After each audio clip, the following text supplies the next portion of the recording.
En matière de reproduction, la nature est très inventive. Mais la plupart des espèces ont un point commun. Elles se débrouillent toutes seules. Exception faite, des plantes. 87% des espèces végétales de la planète ont besoin d'être pollinisées par des insectes. Sans pollinisation, tous les écosystèmes terrestres disparaîtraient. J'ai déjà pollinisé des plantes à la main, mais ce n'est pas facile. J'ai cassé beaucoup de fleurs et je n'ai obtenu aucun fruit. Si les partenaires sexuels des plantes venaient à manquer, qui assurerait la pollinisation de nos pommiers et de nos cerisiers? Pourrions-nous nous en charger nous-mêmes? Et que vient faire ce pistolet à bulles dans l'histoire?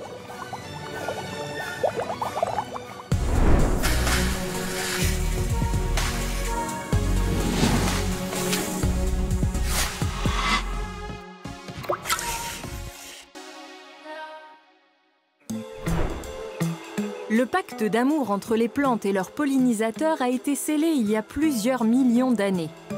Certains de ces couples sont si parfaitement assortis qu'on a presque envie de parler de passion. Guère étonnant que l'inventeur de la théorie de l'évolution s'y soit intéressé en son temps, comme son arrière-arrière-petite-fille aujourd'hui. C'est très confortable, comme si j'étais au pub.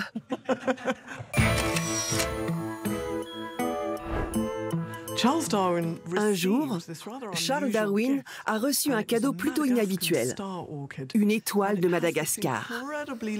Or, cette orchidée possède un éperon extrêmement long, d'une vingtaine de centimètres. En observant cette plante, il s'est dit qu'il devait exister un pollinisateur doté d'une trompe tout aussi démesurée pour atteindre le nectar situé à la base de l'éperon. Et ce n'est que récemment qu'on a photographié le sphinx de Wallace, un papillon de nuit présentant cette caractéristique en train de polliniser cette orchidée. La prédiction de Darwin était donc exacte. Le papillon et l'orchidée se sont adaptés l'un à l'autre au point de devenir interdépendants. On parle de coévolution, un duo parmi des centaines de milliers d'autres. Les pollinisateurs les plus importants pour nous sont les abeilles. Et il n'y a pas que l'abeille mellifère.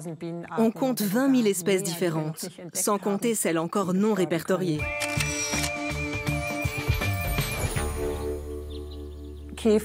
Les coléoptères sont aussi des pollinisateurs très importants. De même que les chauves-souris, les oiseaux, beaucoup d'espèces en fait.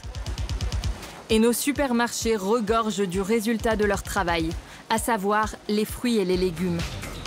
Qu'adviendrait-il de cette abondance si tous ces auxiliaires de pollinisation disparaissaient soudain, laissant au vent le soin de féconder les plantes ?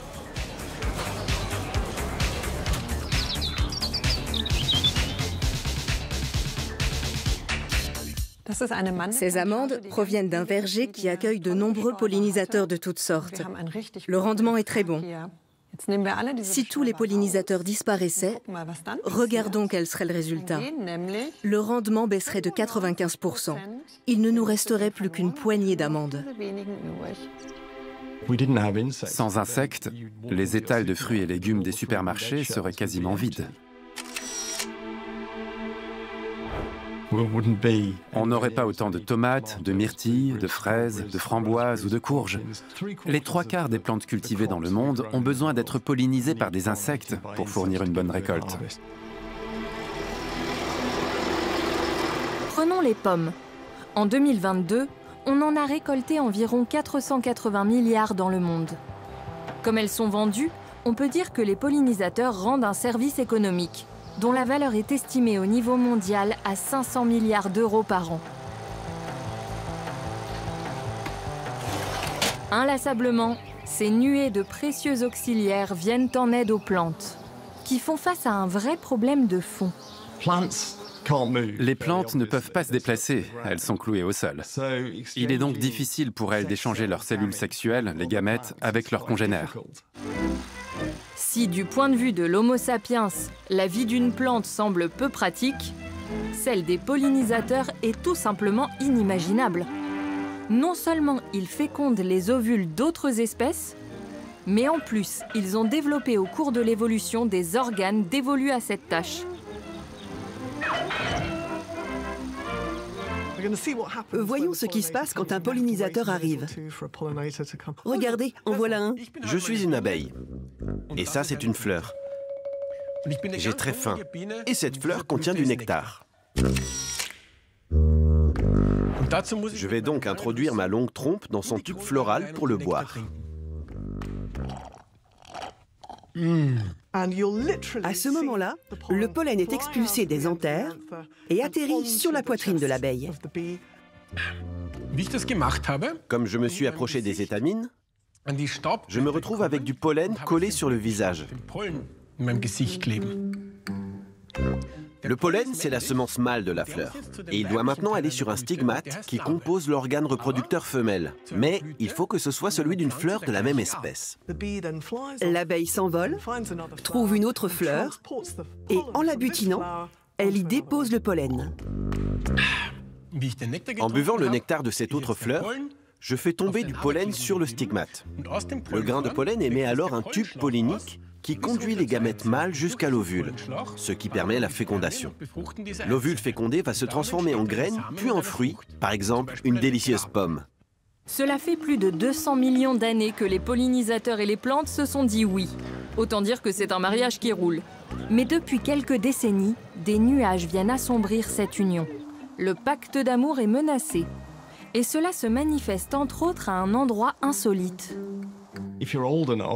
Si vous avez mon âge ou plus, vous vous souvenez sûrement d'une époque où, quand on conduisait longtemps pendant l'été, on était obligé de s'arrêter régulièrement pour nettoyer le pare-brise, qui était couvert d'insectes écrasés. Aujourd'hui, on peut conduire toute la journée, l'été en Europe, et on aura seulement 1 ou 2 insectes sur le pare-brise, guère plus.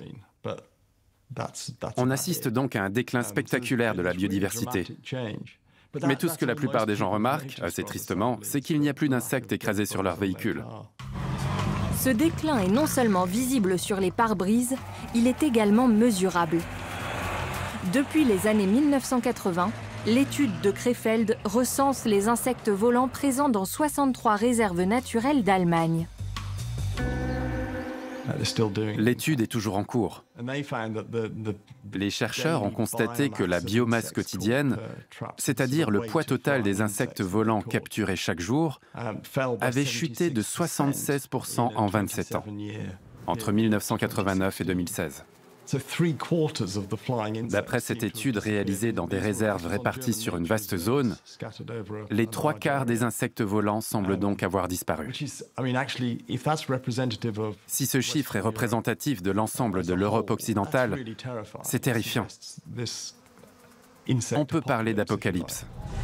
Mais pourquoi ce déclin se produit-il maintenant ? L'espèce humaine transforme le monde depuis la fin de la dernière période glaciaire et le début du néolithique. Progressivement, elle a modifié l'habitat des pollinisateurs et l'a même en partie détruit.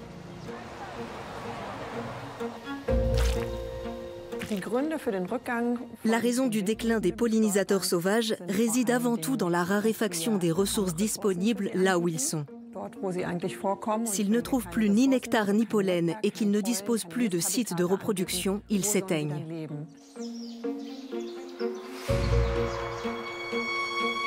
Un autre facteur vient aggraver la situation. Le changement climatique est problématique pour les pollinisateurs. Une grande partie des abeilles sauvages sont spécialisées dans la pollinisation de certaines plantes. Elles se sont adaptées au cours de l'évolution de telle façon qu'elles sortent de terre en même temps que ces plantes fleurissent. Or, si la floraison est décalée, même légèrement, les abeilles ont un gros problème. Comme si le réveil sonnait au mauvais moment.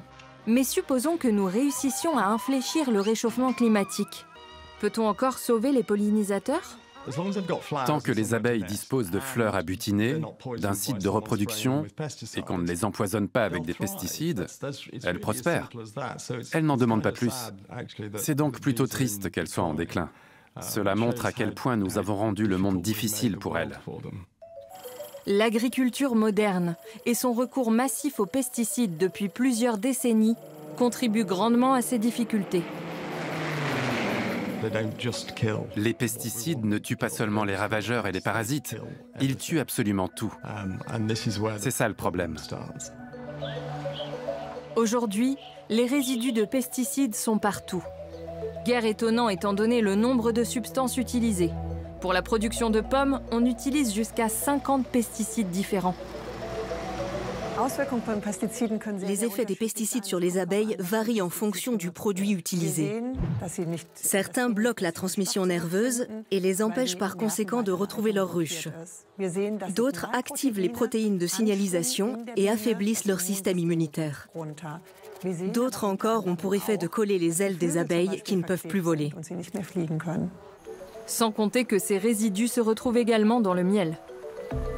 La survie des pollinisateurs dépend également de la manière dont nous gérons la question des néonicotinoïdes, les insecticides les plus utilisés au monde.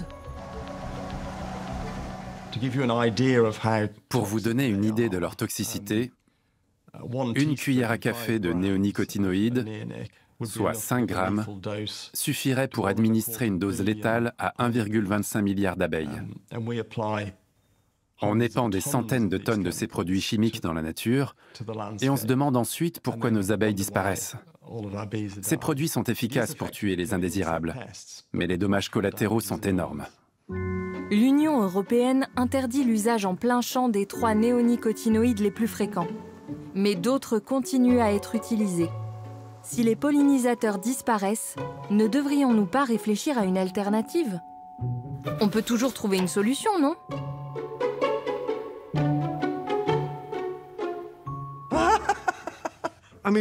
J'imagine que c'est un pistolet à bulles, c'est ça? C'est vraiment autorisé ici? Certains proposent d'avoir recours à la pollinisation artificielle au moyen de bulles de savon. Il n'y a rien qui sort là. Ah si.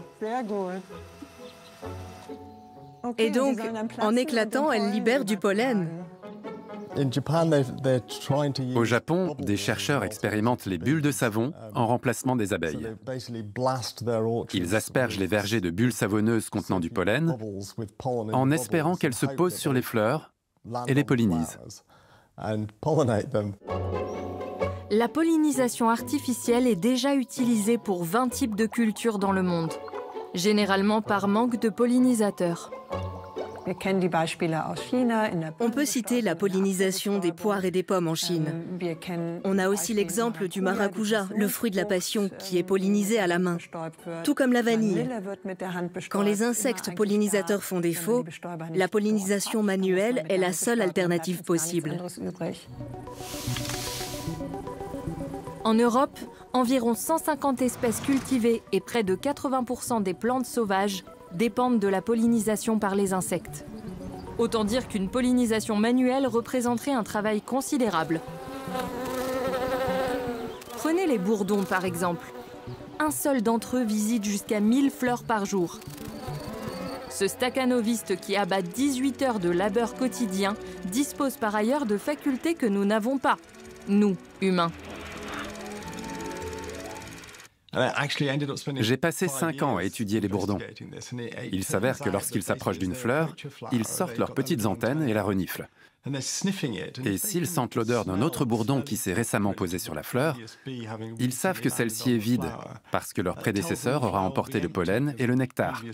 Alors ils ne prennent pas la peine de s'y poser. Ils passent leur chemin et se mettent en quête d'une autre fleur qui ne sent pas les pattes de bourdon.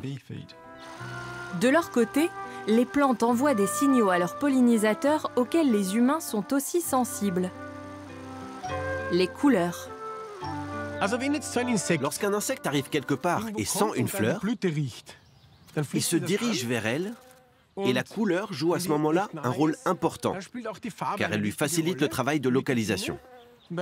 Avec de la couleur, la fleur ressort mieux sur l'arrière-fond vert. Comme ça, l'insecte la trouve encore plus vite.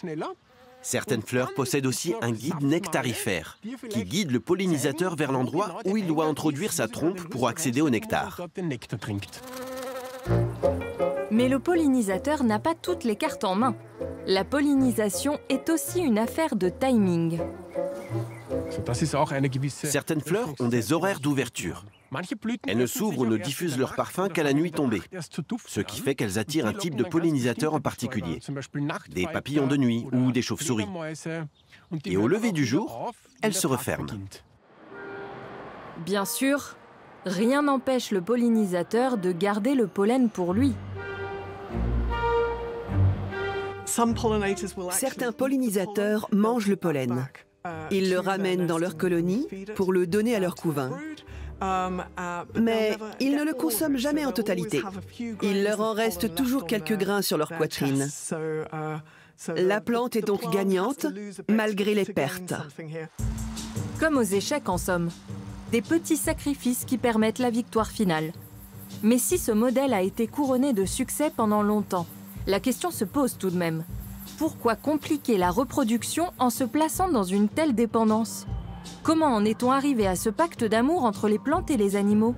Je vous propose un voyage dans le temps, à l'époque des dinosaures, il y a environ 200 millions d'années, quand les plantes se pollinisaient par le vent.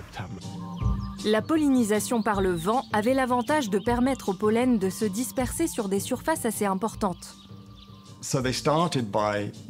Les plantes confiaient leur pollen au vent en espérant qu'il retombe sur les organes femelles d'une autre plante. Sauf que 99,9% du pollen était perdu. Mais il existait déjà à l'époque des insectes friands de pollen. C'était le cas des coléoptères. Ils visitaient les fleurs pollinisées par le vent et consommaient leur pollen. Ils contribuaient donc à le transporter d'une plante à une autre, au sein d'une même espèce. C'est peut-être ainsi que tout a débuté. Et comme les deux parties y ont trouvé leur compte, elles ont commencé à s'adapter l'une à l'autre, lançant ainsi une mode évolutive. Cela a dû être une véritable révolution dans le monde végétal que de pouvoir soudain transporter le pollen d'une fleur à l'autre grâce aux pollinisateurs.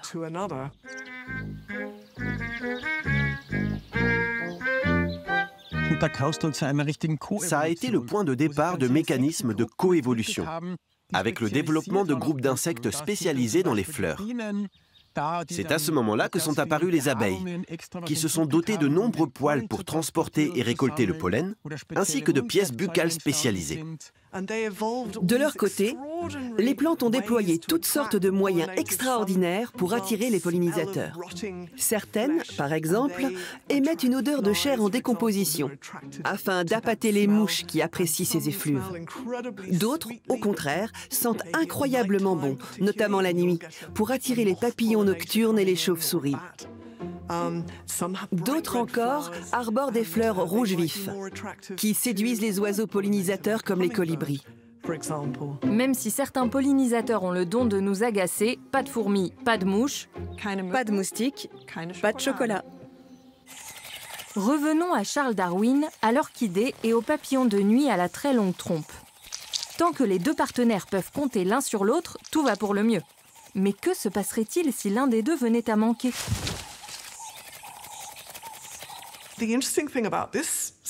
Cette coévolution est si étroite que si le papillon de nuit qui pollinise cette fleur disparaissait, la fleur s'éteindrait probablement elle aussi. Des papillons dotés d'une trompe aussi longue n'existent pas en Europe. Mais nous avons les andrènes de la Bryone. Ces abeilles aussi, au cours de l'évolution, se sont de plus en plus appuyées sur leur partenaire végétal. Si l'andrène de la Bryone n'a plus de fleurs de Bryone à butiner, elle ne peut plus se reproduire. Elle peut récolter le nectar de nombreuses espèces végétales différentes, mais elle a besoin du pollen de celles-ci pour nourrir ses larves. Lorsque cette plante disparaît quelque part, le taux de reproduction de l'andrène chute très rapidement. À un moment donné, il y a des problèmes génétiques et l'espèce finit par disparaître. La Bryone, en revanche, a un plan B. À l'instar d'autres plantes, la Bryone a de nombreux pollinisateurs différents. La nature est intelligente. Elle se prémunit contre ce genre d'accident. La plupart du temps, si tel insecte s'est spécialisé dans une espèce ou un groupe de plantes, la plante, en revanche, ne dépend pas seulement de cet insecte. Cette relation d'exclusivité chez les pollinisateurs reste néanmoins l'exception. La plupart d'entre eux préfèrent butiner un peu partout. Amoureux, oui, mais pas fidèles. L'abeille mellifère, par exemple, est généraliste. Elle aime à peu près tout. Si nous voulons éviter de devoir un jour pratiquer la pollinisation nous-mêmes, ne devrions-nous pas justement miser sur les généralistes, comme l'abeille mellifère? Au moins, on ne manquerait pas de miel. Les abeilles mellifères sont des animaux domestiques. Il y a une confusion chez le grand public. Les gens entendent dire que les abeilles sont en déclin et ils pensent que c'est l'abeille domestique qui doit être aidée. Les ancêtres sauvages de l'abeille mellifère ont presque disparu en Europe. L'abeille mellifère d'aujourd'hui ne survit que grâce aux apiculteurs. Ce sont les abeilles sauvages qui sont en déclin. Celles qui ne sont pas élevées dans des ruches et dont personne ne s'occupe. D'ailleurs, une apiculture trop intensive peut avoir un impact négatif sur les abeilles sauvages, du fait de la concurrence. Car il n'y aura pas assez de fleurs pour toutes les abeilles.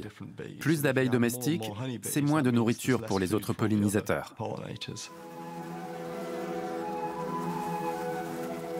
Alors si les populations de pollinisateurs sauvages continuent de décliner, qui prendra la relève ? J'ai longtemps travaillé sur la pollinisation des amandiers en Californie. Là-bas, on a effectivement recours aux abeilles mellifères pour assurer la pollinisation, car l'habitat des abeilles sauvages a disparu. En 5 ans de travail dans de nombreuses plantations, je n'ai pas observé une seule abeille sauvage. Les abeilles mellifères prennent donc la relève. Charge aux apiculteurs de les amener sur leur lieu de travail. L'Organisation des Nations Unies pour l'alimentation et l'agriculture a estimé le nombre total de ruchers à plus de 100 millions en 2021. Mais cela ne résout pas pour autant le problème. Avec le changement climatique, on observe de plus en plus de jours très venteux ou pluvieux. Or, ces jours-là, les abeilles mellifères ne volent pas. Ce sont des animaux sociaux très intelligents, qui s'organisent. Il y en a une qui sort et qui dit « Oula, j'ai trop froid, je rentre et je préviens les autres ». Et plus personne ne sort. Les abeilles sauvages, en revanche, sont généralement solitaires et ne peuvent compter que sur elles-mêmes. Elles sont donc obligées de sortir pour trouver de quoi nourrir leur progéniture. C'est comme ça qu'elles assurent la pollinisation. Sans compter que les abeilles sauvages pollinisent certaines plantes qui ne sont pas butinées par les abeilles mellifères. Car même si celles-ci sont des généralistes, elles ne sont pas équipées pour toutes les fleurs. J'ai travaillé sur la pollinisation du fruit de la passion au Brésil, où la déforestation est massive. Sa fleur est beaucoup trop grande pour l'abeille mellifère, qui peut se charger de son pollen, mais ne peut pas assurer la fécondation. Il faut une abeille charpentière, qui est plus grosse. Or, cette abeille a besoin d'arbres pour y pondre ses œufs. Si on rase la forêt tropicale pour installer une plantation de fruits de la passion avec seulement des abeilles de petite taille, on n'aura aucune récolte. Certes, de nombreuses plantes peuvent être pollinisées par les abeilles mellifères. Mais certaines sont plus productives quand elles sont fécondées par leurs congénères sauvages. C'est vrai pour les fraises, les cerises, le colza et les pastèques. La fleur de tomate, quant à elle, ne peut être pollinisée correctement que par un bourdon, qui ouvre la corolle avec ses vibrations. Sans oublier l'orchidée de Darwin. Mais quelle quantité de nourriture perdrions-nous si soudain, il n'y avait plus de pollinisateurs du tout? Quelles seraient les répercussions sur notre quotidien? Voici mon petit déjeuner que je dois à la pollinisation. Du pain de seigle avec de la confiture et un café.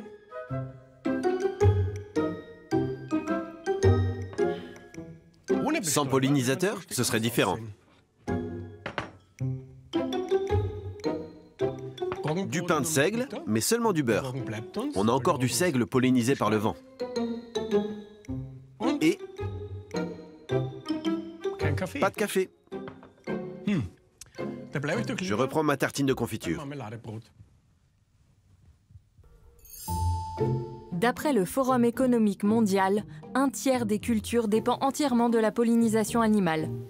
C'est le cas des kiwis et des melons. Sans pollinisateurs, ils n'existeraient plus. Et même si certaines plantes peuvent s'en sortir sans insectes, la teneur en nutriments de leurs fruits en pâtit sensiblement. Si la pomme n'est pas pollinisée, elle peut tout de même produire un fruit, mais qui sera dépourvu de pépins. Or, le pépin contient de nombreux nutriments, dont le calcium, qui se diffuse dans la pomme et lui confère une capacité de conservation élevée. Sans pépins, on obtiendra toujours une belle grosse pomme, mais elle aura un goût différent, une composition minérale différente et elle pourrira plus vite. Dans certaines régions, on observe déjà un lien entre la diminution des pollinisateurs et la santé des personnes. Des récoltes de produits sains en baisse, ce sont des prix qui s'envolent. Résultat, ces fruits et légumes ne sont plus accessibles à toutes les bourses. D'où chez certaines personnes une alimentation carencée en vitamine C, ce qui entraîne des maladies comme l'obésité. Les fruits et légumes de qualité ne sont pas bon marché. Dans certains pays, le coût d'une alimentation saine a d'ores et déjà augmenté, ce qui pose problème.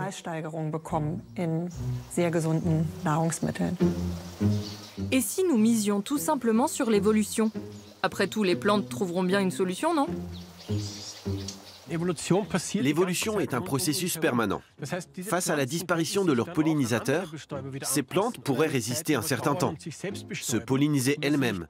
Et si elles survivent et que d'autres insectes viennent les visiter, elles s'adapteront à leurs nouveaux auxiliaires, théoriquement. Eh bien voilà, problème réglé. Sauf que ça peut prendre plusieurs millions d'années et que nous ne pourrons pas manger de fruits pendant tout ce temps. Ah oui, le facteur temps. Alors c'est peut-être à nous de nous adapter. Revenons-en donc à la pollinisation manuelle, avec le pistolet à bulles. Apparemment, ça fonctionne à peu près. Mais ça me semble une façon bien compliquée de gérer l'absence d'abeilles. Il serait plus simple de prendre soin de ces insectes plutôt que d'essayer de les remplacer. Je dirais qu'avant d'imaginer des dispositifs artificiels, certes ingénieux pour polliniser nos cultures, nous devrions tout faire pour sauver les pollinisateurs naturels. Ce qui n'empêche pas certains de développer des robots abeilles. Toutes ces tentatives de pollinisation par l'humain seront-elles un jour la solution pour compenser le travail des abeilles, des coléoptères et des chauves-souris ? La pollinisation manuelle a du sens dans certaines régions, notamment dans les pays du Sud où la main-d'œuvre est bon marché. Mais chez nous, en Allemagne, ça n'aurait aucun sens. Déployer et rémunérer autant de personnes pour polliniser tous nos pommiers coûterait beaucoup trop cher. Je pense que nous vivons, en termes d'évolution, une sorte de parenthèse. Les pollinisateurs se rétabliront une fois que nous aurons fini d'abîmer la planète. La pollinisation par les insectes existera tant qu'il y aura de la vie sur Terre. Quant à savoir si nous serons encore là, c'est une autre histoire. Toujours est-il que nous ne sommes certainement pas l'avenir de la pollinisation. C'est clair. Le mieux est que les pollinisateurs continuent de faire le travail pour lequel ils se spécialisent depuis des millions d'années. C'est sans doute là qu'on devrait concentrer nos efforts. J'aime les insectes, mais la réalité est que la plupart des gens ne les aiment pas. Ils se fichent éperdument de savoir qu'ils sont en déclin, parce que ce sont à leurs yeux des bestioles sans intérêt, désagréables, qui mordent ou qui piquent. La plupart des gens n'ont aucune idée de leur importance absolument cruciale. Alors, et si le levier pour préserver les pollinisateurs était de miser sur les plantes ? Quand on se met à cultiver des plantes à fleurs, appréciées des pollinisateurs, on constate un rétablissement extrêmement rapide des populations. Le pacte entre les plantes et leurs pollinisateurs dure depuis plusieurs millions d'années. Et comme non seulement nous en profitons, mais aussi que nous en dépendons, peut-être devrions-nous consacrer davantage d'énergie à préserver cette merveilleuse relation. Ce défi ne semble pas insurmontable. La perspective d'un monde sans café ni chocolat devrait nous faire réfléchir.